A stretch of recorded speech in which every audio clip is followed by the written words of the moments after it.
வணக்கம்.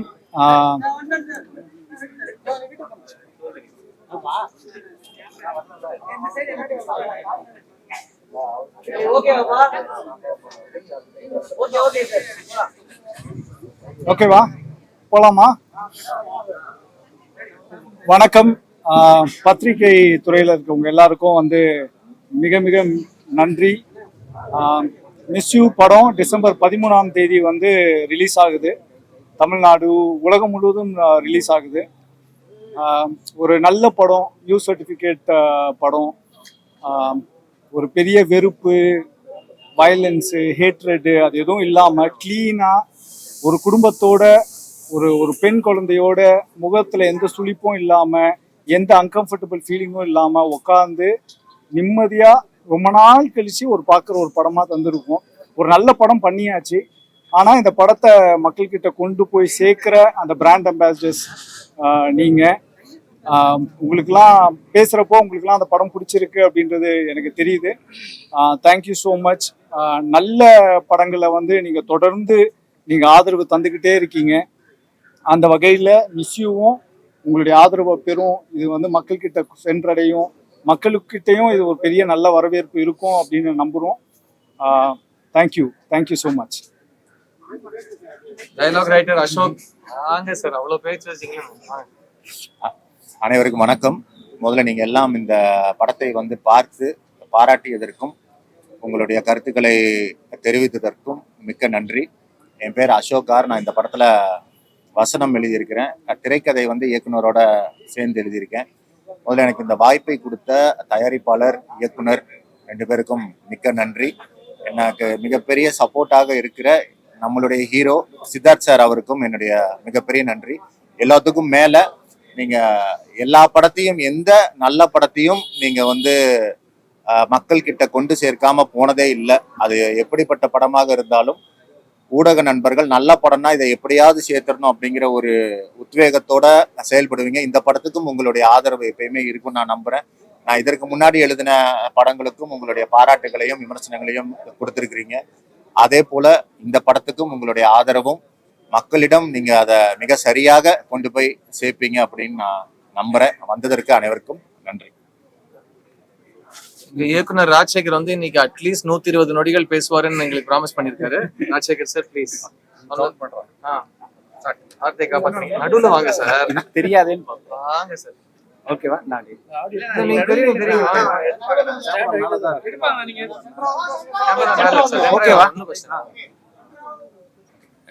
எல்லாருக்கும் நன்றி.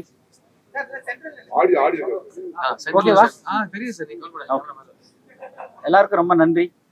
நீங்க பார்த்துட்டு நீங்க கொடுத்த சப்போர்ட், நீங்க பாராட்டு எல்லாமே எங்களுக்கு ரொம்ப சந்தோஷமா இருக்கு. டிசம்பர் 13 நாளை மறுநாள் மிஸ் யூ படம் தியேட்டரில் வருது. எல்லாரும் தியேட்டரில் போய் பார்க்கறதுக்கு நீங்க சப்போர்ட் பண்ணுங்க. தேங்க்ஸ். நன்றி.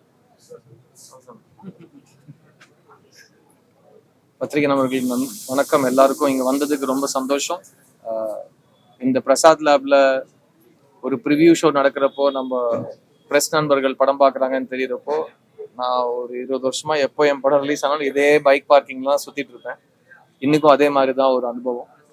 அண்ட் உங்களோட ரியாக்ஷன்ஸ், நீங்கள் கட்டி பிடிச்சதா இருக்கட்டும், படத்தை பாராட்டினதா இருக்கட்டும், என்ன ஆசையாக பேசுனதா இருக்கட்டும், it all means a lot to me. இந்த படம் மழை காரணமாக தள்ளி போய் இப்போ டிசம்பர் 13 ரிலீஸ் ஆகுது. இப்போது மேகம் முட்டுது, லைட்டாக அள்ளு விடுது. ஆனாலும் எந்த அலர்ட்டும் இல்லாமல் நம்ம ஸ்மூத்தாக ஒரு ரிலீஸ்க்கு போகிறோம்னு நானும் ப்ரொடியூசரும் டைரக்டரும் தீவிரமாக நம்புகிறோம். அப்படி தான் நடக்கும். மிஸ் யூங்கிறது ஒரு ரொம்ப அழகான, மென்மையான, நேர்மையான ஒரு ஃபேமிலி லவ் ஸ்டோரி. இது வாசுதேவனுங்கிற ஒரு பையனுக்கும் சுப்புலட்சுமின்னு ஒரு பொண்ணுக்கு நடுவில் நடக்கிற பல சம்பவங்களை பேஸ் பண்ணி ஒரு படம். இந்த படம் எனக்கு ஒரு ரொம்ப குளிர்ச்சியை கொடுத்த ஒரு அனுபவமாக இருந்திருக்கு. ஏன்னா இது ஒரு ஃபீல் குட் ஃபில்ம்.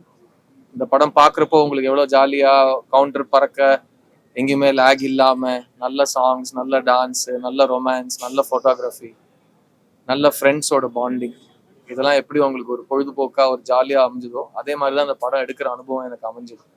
ஸோ இந்த வாய்ப்பு எனக்கு கொடுத்த இயக்குனர் ராஜசேகருக்கு, ப்ரொடியூசர் சாம் மேத்யூக்கு இந்த படத்துல வேலை செஞ்ச எல்லா டெக்னீஷியன்ஸ்க்கும் நான் நன்றி சொல்ல கடமைப்பட்டிருக்கேன்.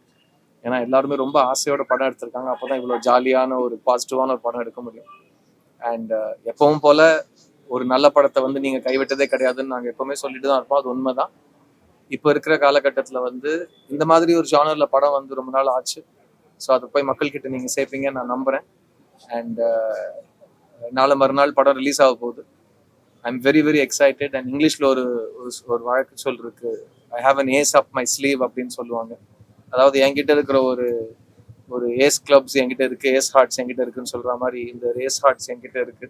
இது கண்டிப்பா இந்த ஏஸ் ஹார்ட்ஸ் பலிக்கும் ஃப்ரைடே அன்னைக்குன்னு ஒரு நம்பிக்கை இருக்கு. So very proud of this film and I am very proud of this team. ஏன்னா அவங்க சொன்ன படத்தை அப்படியே எடுத்திருக்காங்க. அண்ட் எடுத்த படத்தை எங்கேயுமே சுவாரஸ்யம் குறையாம, எதுவுமே ப்ரொடியூசர் சொன்ன மாதிரி ஒரு முகம் சுழுக்கிற ஒரு விஷயம் இல்லாம, எல்லாருமே ஈக்குவலி ஜாலியா உட்காந்து எல்லா தலைமுறையில இருக்கிறவங்களும் ஒரு குடும்பமா சேர்ந்து போய் இந்த படத்தை பார்த்தா எல்லாருக்கும் ஒரு விதத்துல இந்த படம் ரிலேட் ஆகும். புது தம்பதியரா இருக்கலாம், இல்ல நம்ம நண்பர் மீனாட்சி மாதிரி புது தம்பதியரை பத்தி யோசிக்கவரா இருக்கலாம். ஸோ அந்த மாதிரி நிறைய எல்லா ஜெனரேஷன்ஸ்க்கும் இந்த படம் கவர் ஆகும்னு ஒரு யூனிவர்சல் அப்ரோச்ல இந்த படம் எடுக்கப்பட்டிருக்கு. ஆஷிகா ரங்கநாத்தோட ஒர்க் இந்த படத்துக்கு அப்புறம் ரொம்ப பேசப்படும். அவங்க சுப்புலட்சுமி நடிச்சிருக்காங்க. அண்ட் கூட நடிச்ச நட்சத்திர பட்டாளமே இருக்கு. பாலசரவணன், கருணாகரன், லொல்லு சபா மாறன், சஸ்திகா ராஜேந்திரன், பொன்வண்ணன், ஜெயபிரகாஷ் சார், நிறைய பேர் இந்த படத்துல அவங்களோட நடிப்பு திறமை காட்டியிருக்காங்க. ஸோ மிஸ் யூ ஒரு ரொம்ப அழகான ஒரு அனுபவம் உங்களுக்காக தியேட்டர்ல காத்திருக்கு. ஃபேமிலியோட வாங்க, ஜாலியா படத்தை என்ஜாய் பண்ணிட்டு அதுக்கப்புறம் இந்த படத்தோட சக்சஸ் நான் உங்களோட என்ஜாய் பண்ண விரும்புறேன். So see you in theaters on December 13th. Miss you, miss பண்ணிடாங்க. Thank you so much. ஃபர்ஸ்ட் காதல் சொதப்புவது எப்படி படம்? காதல் சொதப்புறீங்க, கல்யாணத்துல சொதப்புறீங்களோ? நல்லா இருக்கு. இந்த ஐடியா ஐ திங்க் யூஸ் பண்ணலாம்னு நினைக்கிறேன். இது மிஸ்யூட சீக்வல் மிஸ் யூ 2 பேர் வைக்காம கல்யாணத்தில் சொதப்போது எப்படின்னு கூட வைக்கலாம்னு நினைக்கிறேன். பட் அதான் ஒரு ரிலேஷன்ஷிப் வந்து உண்டாகாம இருக்கிறதுக்கு 10,000 காரணங்கள் இருக்கும். ஆனா அது நல்லபடியா முடியறதுக்கு ஒரு சில காரணங்கள் தான் இருக்கும். அதுதான் ஒரு லவ் ஸ்டோரியோட கிளைமேக்ஸோட வெற்றியா நான் பாக்குறேன். ஸோ காதல் சொதப்புது எப்படி இல்லை, காதல சொதப்பி கடைசியில அந்த காதலியோட சேர்ற ஒரு கதையா நான் அதை பார்த்தேன். இது வந்து நான் கதையோட சுவாரஸ்யம் எங்கேயும் ரிவீல் ஆகாம நான் திரும்ப அந்த லைன் தான் சொல்றேன். உலகத்திலேயே பிடிக்காத பொண்ணு கிட்ட போய் ஒரு பையன் லவ் சொல்றான். அதுக்கு பின்னாடி இருக்கிற காரணங்கள், அதுக்கு முன்னாடி இருக்கிற விளைவுகள், அதுதான் இந்த மிஸ் யூ. ஸோ ஒரு லவ் ஸ்டோரி இவ்வளோ வருஷத்துக்கு அப்புறம், நீங்க சொன்ன மாதிரி காதல் சொதப்புது எப்படிக்கு அப்புறம் இது ஒரு straight full fledged romantic film. And இந்த ஜானருக்கு ஒரு தனி மேஜிக் இருக்கு. அந்த படமும் ரொம்ப நல்லா வரவேற்கப்பட்ட படம். ஸோ இந்த படத்துக்கும் அந்த மாதிரி ஒரு வரவேற்பு இருக்கு. அண்ட் நீங்க சொன்ன ஐடியா கண்டிப்பா அடுத்த டைட்டில் நம்ம யோசிக்கணும். திருமணத்துக்கு அப்புறம் நிறைய ஆண்கள் மாறுறது இல்லை, குணம் மாறாது, நிறைய பிரச்சனையாச்சு. திருமணத்துக்கு அப்புறம் உங்க குணங்கள் ஏதாவது மாற்றிருக்கீங்களா உங்களோட? சார், எனக்கு திருமணத்துக்கு முன் திருமணத்துக்கு பின்னு சொல்ல தெரியாது. வாசுவோட லாங்குவேஜ்ல சொல்லணும்னா, நான் ஒரு நடிகன். ஸோ நான் எல்லா படத்துலயும் நான் மாறிக்கிட்டே இருக்கணும், அப்பதான் நான் நடிகனா நீடிக்க முடியும். ஆனா ஒரு மனுஷனா உங்களுக்கே தெரியும், நீங்க 22 வருஷமா பாத்துட்டு இருக்கீங்க, நீங்களே சொல்லியிருக்கீங்க, பெருசா ஒன்றும் மாற்றம் இருக்கிற மாதிரி தெரியல. ஃபர்ஸ்ட் வரப்ப எப்படி பேசிட்டு இருந்தியோ இன்னும் அப்படிதான் பேசுறேன்னு சொன்னீங்க. ஸோ எனக்கு இந்த திருமணத்துக்கு முன்பின் மாற்றங்கள் என்கிட்ட நடக்காது. பிகாஸ் நான் ஆல்ரெடி ஒரு ஃபுல்லி ஃபார்ம்டா தான் இருக்கேன். அதையும் தாண்டி நான் உங்களுக்கே தெரியும் டெய்லி ஏதாவது கத்துக்கிட்டே இருப்போம். இப்போ கத்துக் கொடுக்கறதுக்கு ஒரு மனைவி வந்திருக்காங்க. அதை தவிர பெரிய மாற்றங்கள் எதுவும் கிடையாது. ஆனா கடைசி இந்த படத்துல ஒரு டான்ஸ் பண்ணும்போது கருணாகரன் டக்குன்னு இது பண்ணிட்டு போயிடுவாரு. அதுதான் மச்சான் ரொம்ப ஸ்டெப் போடக்கூடாது வெயில்ல அப்படின்னு உண்மையா வச்சாங்களா இல்ல செட்டிங்கா? நீங்க பார்த்தது சினிமால, அதனால சினிமா சார்ந்த ஒரு விஷயம் தான். அது உங்களுக்கு உண்மையாவும் பட்டுச்சுன்னா அது உண்மையாவும் இருக்கலாம். அதுதான் சினிமா. எல்லாத்தையும் நம்ம வெளிப்படையா சொல்லிட்டோம்னா சினிமாவோட மேஜிக் போயிடும். பட் அந்த பாட்டை டான்ஸ் பண்றது தினேஷ் மாஸ்டர் காதுல கேட்ட வசனம் தான். மாஸ்டர் ரொம்ப வலிக்குது மாஸ்டர், நான் டெய்லி சொல்லிட்டு இருப்பேன், வாடாலிங் முடிச்சிடலாம் அவர் வந்து என்ன மோட்டிவேட் பண்ணிட்டே இருப்பாரு. அதுல முக்கியமா கருணாகரன் அந்த கவுண்டர் போட்டதுல இன்னொரு ஒரு பின் கதை இருக்கு. கருணாகரன் ஆக்சுவலி எல்லா ஸ்டெப்பும் சேர்ந்து ஆட வேண்டியது. முதல் நாளே ஒரு 2 மணி நேரம் மெனக்கெட்டலுக்கு அப்புறம் அவர் ஓரமா போய் பொண்ணுங்களோட இந்த மாதிரி சின்ன சின்ன ஸ்டெப் போட ஆரம்பிச்சிட்டாரு. அப்போ எனக்கு புரிஞ்சிச்சு நான் தனியா தான் அந்த சாங் ஆட போறேன்னு. ஸோ அந்த கஷ்டத்தெல்லாம் மீறி ஒரு சாங் வந்து எனக்கு அந்த அக்கர் பக்கர் சாங் ரொம்ப ரொம்ப பிடிச்ச சாங். பிகாஸ் அது யாரோ கேட்டு என்ன ஒரு சரக்கடிச்சிட்டு பொண்ணுங்களை திட்டுற சாங். ஆனா இல்ல, நீங்க படம் பாருங்க, அவன் எதை பத்தி புலம்புறான், அது புலம்பல் பாட்டு. அது யாருமே திட்டல, அவன் தன்னோட லக்க நினைச்சுதான் அவன் புலம்பிட்டு இருக்கான். ஸோ அதுல எண்ட்ல நீங்க ஆல்ரெடி அந்த ஸ்னீக் பீக்ல பாத்திருப்பீங்க, டான்ஸ் ஆடிட்டு வலிக்குது ப்ரோ அப்படின்னு சொல்றப்போ கருணாகரன் வந்துட்டு ரொம்ப நாளுக்கு அப்புறம் ஆடினா இப்படிதான் ப்ரோன்னு ஒரு கவுண்டர் போட்டிருக்காரு. அது என்னோட மனவேதனையாவும் இருக்கலாம், படத்தோட காரணமாவும் இருக்கலாம். அவர் டைரக்டர் உங்க நண்பர் படம் ரிலீஸ் ஆகுது, இதே படம் ரிலீசிங்ல உங்க நண்பர் படமும் ரிலீஸ் ஆகுது, பரத் அவர்கள் தான். அதுவும் நல்லா இருக்கு சார். எல்லா படமும் நல்லா இருக்கணும் சார், எல்லா படமும் ஓடணும் சார். அப்பதான் இந்த மாதிரி பத்திரிகை சந்திப்புல நம்ம அடுத்த படத்தை பத்தி இன்னும் உற்சாகமா பேசலாம். ஸோ எங்க கூட ரிலீஸ் ஆகுற எல்லா படங்களுக்கும், பரத்தோட ஒன்ஸ் மோர் டைம் இன் மெட்ராஸா இருக்கட்டும், சிவாவோட சூதுகவும் டூ, அதுலயும் கருணாகரன் அருமையா நடிச்சிருக்காரு. ஸோ இந்த எல்லா படங்களுக்கும் இடம் இருக்கு. ஏன்னா மக்களோட ஹார்ட் அவ்வளோ பெரிய இடம், அதுல நிறைய இடத்துக்கு சான்ஸ் இருக்கு. ஸோ வர எல்லா படங்களும் நல்லா ஓடணும். அண்ட் நான் சொன்ன மாதிரி மழை வராம மக்களுக்கு எந்த ஒரு தொந்தரவும் இல்லாம அவங்க ஜாலியா போய் படத்தை என்ஜாய் பண்ணிட்டு வரதுக்கான ஒரு சுச்சுவேஷன் இருக்கு. இந்த டைட்டில்லையே கதை படம் பார்த்த பிறகு புரியுது. ஆக்சுவலா மிஸ்யூங்கிறது அவங்க கல்யாணம் ஆகி மிஸ்ஸா இருக்காங்க, இல்ல மிஸ் பண்ணிட்டீங்க. இந்த மிஸ் யூ டைட்டிலுக்கு மீனிங் இன்னைக்கு நாங்க பத்திரிகை ஃப்ரெண்ட்ஸுக்கு படம் காமிச்சிருக்கோம். அதுல ஒருத்தர் கதை தெரிஞ்சுக்கிட்டு ஒரு கேள்வி கேட்கிறாரு. அந்த கேள்விக்கு நான் பதில் சொல்ல விரும்பல. ஏன்னா இன்னும் நிறைய பேர் இல்ல, உலகமே இன்னும் படம் பாக்குறதுக்கு வெயிட் பண்ணிட்டு இருக்காங்க. படம் எல்லாருக்கும் கனெக்ட் ஆனதுக்கு அப்புறம் இதே கேள்வி அங்க எழும்புறப்போ இந்த கேள்விக்கு நான் டீடைல்டாவே பதில் சொல்றேன். படத்துல செமையா எடுத்துட்டு போய் அந்த ஒரு இடத்துல கொஞ்சம் நடுவுல கொஞ்சம் பக்கத்தை காணும் மாதிரி நமக்கு ஒரு ஃபீல் ஆகுது. ஆனா கல்யாணத்துக்கு அப்புறம் அந்த இதுங்கிறதுனால அது தெரியவே இல்லை. அது டைரக்டர் சொன்னப்ப நீங்க ஃபீல் பண்றீங்க. மறுபடியும் சொல்றேன், உங்க கேள்வியிலே இந்த படத்தோட ஸ்பாயிலர்ஸ் இருக்கு. ஸோ இந்த கேள்விக்கு நான் ரிலீஸ்க்கு அப்புறம் பதில் சொல்றேன். விஜய் சார் இதே மாதிரி ஒரு மூவி பண்ணிருக்காரு, இதே மாதிரி தான் இருக்கும் சார். எல்லா படங்களும் ஆல்ரெடி எடுக்கப்பட்டிருக்கு சார். நம்ம அதை வேற காலகட்டத்துக்கு கொஞ்சம் நமக்கு ஏத்த மாதிரி மாத்திக்கிட்டு எடுத்துட்டு இருக்கோம். கமல் சார் சொல்ற மாதிரி 7 கதை தான் இருக்கு. அதை 100 வருஷமா எடுத்து முடிச்சிட்டோம். இல்ல சார், டெஸ்ட் கிரிக்கெட்ல ஒண்ணு சொல்லுவாங்க சார். அந்த காலத்துல 80s 90s எல்லாம் வெஸ்ட் இண்டீஸ்ல மழையே பெய்யாதான். அவங்க என்னைக்கு டெஸ்ட் மேட்சுக்கு போய் விக்கெட் வைக்கிறாங்களோ மழை பெஞ்சிருமா. ஸோ அந்த மாதிரிதான் அது ஆட்டத்துக்கு ஒரு அழகுன்னு சொல்லுவாங்கல்ல, அந்த மாதிரி ஒரு நல்ல மேகம் முட்டுது, அது மழையா மாறாம இந்த மாதிரி ஒரு நல்ல ரொமான்டிக்கான ஒரு கிளைமேட் எல்லாம் இருக்கும். ஸோ அதுக்கு நான் ஜாக்கெட் போட்டுட்டு டிசம்பர் வெதர் குளிர்ச்சி என்ஜாய் பண்ணிக்கிட்டு ஜம்முன்னு தியேட்டர்ல உட்காந்துட்டு ஒரு படம் பாக்குறோம். படத்துல ஒரு வசனம் வரதுனால கேட்கிறோம், வருங்காலத்துல இயக்குனர் சித்தார்த் சூர்யா வச்சு படம் பண்ணுவாங்க. சார் அவர் வாய்ப்பு கொடுத்தா கண்டிப்பா பண்ணலாம் சார். ஆனா அதுக்கு ஃபர்ஸ்ட் அந்த தகுதிக்கு நான் வரணும். இன்னும் நான் ஃபர்ஸ்ட் படம் இயக்கல. ஸோ அதுக்கான ஒரு கதை வரும். அது கரெக்டான ஆர்டிஸ்ட் யாரோ அவங்க கிட்ட போய் அவங்களை கன்வின்ஸ் பண்ற விளையாட்டு தான். டைரக்டரோட விளையாட்டு பெருசா மாறல 100 வருஷத்துல. ஃபர்ஸ்ட் அவங்களுக்கு ஒரு சிந்தனை வரணும், அது அவங்களுக்கு ஃபர்ஸ்ட் பிடிக்கணும். அப்புறம் அது மேல நம்பிக்கை போடுற ஒரு ப்ரொடியூசர் இருக்கணும். அதுக்கப்புறம் ஹீரோ போய் கன்வின்ஸ் பண்றது. அது கண்டிப்பா எனக்கு சூர்யா அண்ணன் அவ்வளவு பிடிக்கும். ஸோ அவரு என்னைக்கு அதை கேட்கறான்னு சொல்றாங்க, கண்டிப்பா கதை சொல்லுவேன். ப்ரோ, புஷ்பா படத்துக்கு பாட்னால மிகப்பெரிய கூட்டம் வந்தது. இந்த கூட்டத்தை நீங்க ஜேசிபி பார்க்கறதுக்கு ஒரு கூட்டம் வரும் அப்படின்னு ஒப்பிட்டு இருந்தீங்க. உங்களுக்கும் அல்லு அர்ஜுனுக்கு ஏதாவது பிரச்சனை இருக்கா? மறுபடியும் எதுவுமே இந்த வார்த்தையிலே ஒரு பிரச்சனைங்கிற வார்த்தை இருக்கிறதுக்கு நம்ம சமாதானம் சொல்ல தேவையில்லை. அது மிகப்பெரிய வெற்றி படம். அவங்களுக்கு என்னோட வாழ்த்துக்கள். அண்ட் ஏன்னா அவங்க ஆல்சோ ஃபர்ஸ்ட் பார்ட் எடுத்து எங்கெல்லாம் பெரிய ஹிட் ஆக்கினாங்களோ அங்கே அவங்க கூட்டத்தை வரவேற்கிறாங்க. So very positive. எவ்வளோக்கு எவ்வளோ கூட்டம் கொடுதோ அவ்வளோக்கு எவ்வளோ தேட்டருக்கும் கூட்டம் வரும்னு நம்புவோம். அண்ட் சினிமா ஹெல்த்தியாக இருக்கும்னு நம்புவோம். ஸோ யாருக்கும் யார் மேலேயும் எந்த தனிப்பட்ட முறையில் எல்லாரும் ஒரே கப்பலில் தான் பயணம் செஞ்சுட்டு இருக்கோம். உங்களுக்கே தெரியும், இன்னைக்கு ஒரு படம் ரிலீஸ் ஆகி அது ஹிட் ஆகுதுங்கிறது இட்ஸ் 1 in 100 சிச்சுவேஷன். ஸோ எல்லா தயாரிப்பாளர்களுக்கும் நல்ல விஷயம் நடக்கணும். எல்லா ஆர்டிஸ்டும் அவங்க மெனக்கெட்ட அந்த 1 year 2 years ஒரு படத்துக்கும் போடுற உழைப்பு, அதுக்கு நல்ல ரிசல்ட் அவங்களுக்காக காத்துட்டு இருக்கணும். And at the same time எங்களோட பொறுப்பு நாங்கள் நல்ல படங்கள் எடுக்க முயற்சி செய்துட்டே இருக்கோம். ஸோ எல்லாமே பாசிட்டிவா தானே இருந்துச்சு. சார் ரெட் ஜாயிண்ட் கிட்ட கேட்கணுமே சார், இது எல்லாமே ரொம்ப நல்ல தியேட்டர் கவுண்ட் சார் எங்களுக்கு. இந்த படம் எடுக்கிறப்ப டிசம்பர் மாசம் வெளியிடணும்னு முடிவு பண்ணீங்க. ஏன்னா பெங்களூர் கிளைமேட்ல படத்தை எடுத்திருக்கீங்க, இங்கேயும் பெங்களூர் கிளைமேட் ஒரு பேர் ரிலீஸ் பண்ணிருக்கீங்க. அவர் சொன்ன மாதிரி சார் இதுக்கு முன்னாடி ஒன்று சொல்லணும், இது என்னோட ஃபர்ஸ்ட் ப்ரொடக்ஷன்.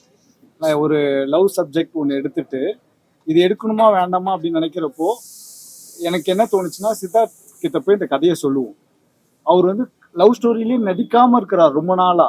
அவரு இதை ஒத்துக்கிட்டா அப்போ இந்த கதை ஹிட்டு. எங்களுக்கு ஃபர்ஸ்ட் எடுத்த உடனே அவர் ரொம்ப நாள் லவ் சப்ஜெக்ட் அவாய்ட் பண்ணிக்கிட்டு இருந்தவர் இந்த கதையை கேட்ட உடனே ஓகே பண்றேன் அப்படின்னு சொன்னதுமே எங்களுக்கு அது ஒரு பெரிய பிளஸ்ஸா பட்டுச்சு. ஓகே, அது அது எங்களுக்கு ஒரு பெரிய பாசிட்டிவா இருந்தது. எனக்கு அப்பவே ஓகே, சித்தார்த்துக்கு மூவி நிறைய தெரியும், நிறைய அனுபவம் இருக்கு. he is also a director inside. So அவரு மாதிரி ஒருத்தர் இந்த கதையை நம்பி லெட்ஸ் டூ இட். அதுவும் அவர் ஒரு டிட்டர்மினேஷனோட இருந்தார். நம்ம லவ் ஸ்டோரி பண்ணக்கூடாதுன்னு நினைச்ச ஒருத்தர் பண்றப்போ அண்ட் ப்ளஸ் அவரு மாதிரி ஆக்டர்ஸ் வந்து என்ன மாதிரி ஃபர்ஸ்ட் ப்ரொடியூசருக்கு வந்து இட்ஸ் எ பிளெஸ்ஸிங். அவங்க தர சப்போர்ட்டாக இருக்கட்டும், மாரல் சப்போர்ட்டாக இருக்கட்டும், the way they help us in terms of promotions, அதெல்லாம் வந்து பயங்கரமாக இருக்குது. ப்ளஸ் நீங்கள் கேட்ட கேள்விக்கு வந்து டிசம்பரில் ஒரு இந்த மாதிரியான ஒரு செட்டப்பில் இந்த மாதிரியான ஒரு கிளைமேட்டில் வந்தால் நல்லா இருக்கும் அப்படின்னு நினச்சது உண்டு. அது ஏற்றபடி அமைஞ்சிடுச்சு. நீங்களே நடிகர் தான் ஆக்சுவலா இதுக்கு ஆசைப்பட்டிருக்கோம். சூப்பர். காரணம் என்ன காரணம்? ப்ரொடியூசரா இருக்கலாம் முடிவெடுத்தீங்களா இல்ல இல்லைங்க, அதில் நான் நடித்தது வந்து எனக்கு நடிக்க பிடிக்கும். நடிச்சிருக்கீங்க? இல்லை, எனக்கு நடிக்கவே எனக்கு நடிக்க பிடிக்காது, தெரியாது. இருந்தீங்க தெரியுமா? நான் வந்து நாளை இயக்குனர் சீசன் 1ல வந்து ஃபைனலிஸ்ட்டுங்க. நான், கார்த்திக் சுப்புராஜ், நலன் குமாரசாமி, அஜய் ஞானமுத்து, நாங்களாம் தான் ஃபைனலிஸ்ட்டு. நான் அப்போது படம் பண்ண வரல. இதில் வந்து அதில் ஒரு ஸ்கிரிப்டில் வந்து நான் இன்வால்வ் ஆகிருந்தேன். இதற்கு தானே பாலா அப்போ டேரக்டர் வந்து நீங்கள் ஃபுல்லாக வரணுன்றதுக்காக என்னை கமிட் பண்ணுது. ப்ளஸ் நான் விரும்பி நடிக்கணும்னு நினச்சலாம் நடிக்கலை. அது it's not my cup of tea. எனக்கு கேமரா முன்னாடி போய் நின்னாலே முகம்லாம் மாறிடும். டைரக்டர் சார், சித்தார்த் மாதிரி ஒரு டைரக்டர் ஹீரோ வச்சு படம் பண்ணீங்க, ரொமான்டிக் படம். ஒரு காட்சி கூட இல்லையோ இருக்குமான சீன்ல யாரு கடுத்தது? ஏன் யோசிக்கிறீங்க? ஆக்சுவலா ரொமான்ஸ் கிஸ்ல மட்டும் இல்ல, கிளைமேக்ஸ்லயே வச்சிருக்கீங்க. இல்ல ரொமான்ஸ் கிஸ்ல மட்டும் சூப்பரா இருக்கு. ரொமான்ஸ் வந்து கிஸ் யூல மட்டும் இல்ல, மிஸ் யூல தான் அதிகமா இருக்குன்றாரு அவரு. அதான் நல்ல விஷயம். Thank you sir, thank you thank you.